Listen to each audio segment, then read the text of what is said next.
If you imagine being at the top of a very, very tall building and it's engulfed in flames and the only way out is to jump, that is exactly how a suicidal person sees themselves. It's like a darkness. They feel as if there is absolutely no solution whatsoever. And say, for example, someone who's just broken up in a relationship and they've been told that they're not going to get back together with them and all that sort of thing, they see no point in life.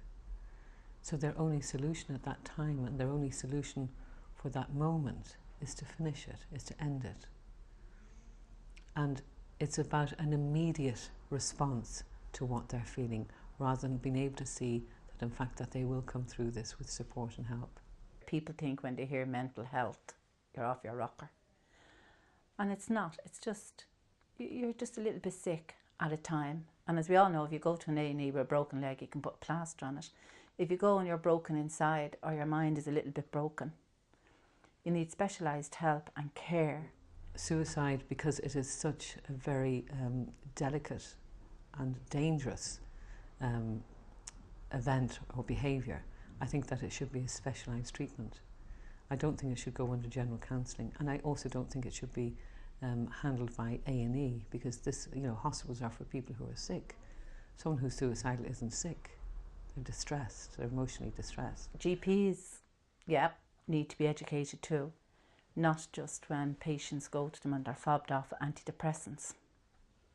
That could be a big step, a huge step, if GPs had a little bit more education towards mental health issues and the issuing of antidepressants, not just to fob their patients off of antidepressants. In theory, suicide is an ending of life, of one's own life. But that's just the theory part of it. What's behind that is that it's the ending of all personal relationships. It's the ending of a future, and it's the unnecessary ending of a very necessary life. And that, to me, sums it up. If you feel you have someone who you think is very down, never be afraid to ask the question, are you feeling suicidal? It gives them an outlet. It gives them a chance to say, yes, I am. And it might be just a trigger that they need to talk about how they're really feeling. A person will actually say that they're feeling suicidal, or they might come out with words like, I don't see any point, or my life is finished, or my family would be better off without me. Suicide to some people is they're in so much pain. A lot of people, it's the pain they want to end. They start isolating themselves in their room, they stop being sociable, they stop going out, they stop interacting with their family. Suicide, the inability to cope with what's going on around them at the moment. They can't go on anymore, not wanting to get up each day and face what they have to face. When you add them all up, it makes quite a clear picture that someone is in crisis. You have the helplines, which are great, and they can get you through.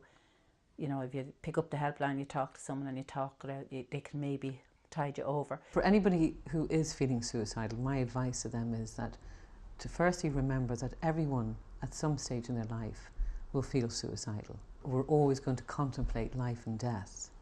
All the people that have attempted suicide or who have felt suicidal and have survived have felt like you and have come through it. And you can come through it without a doubt.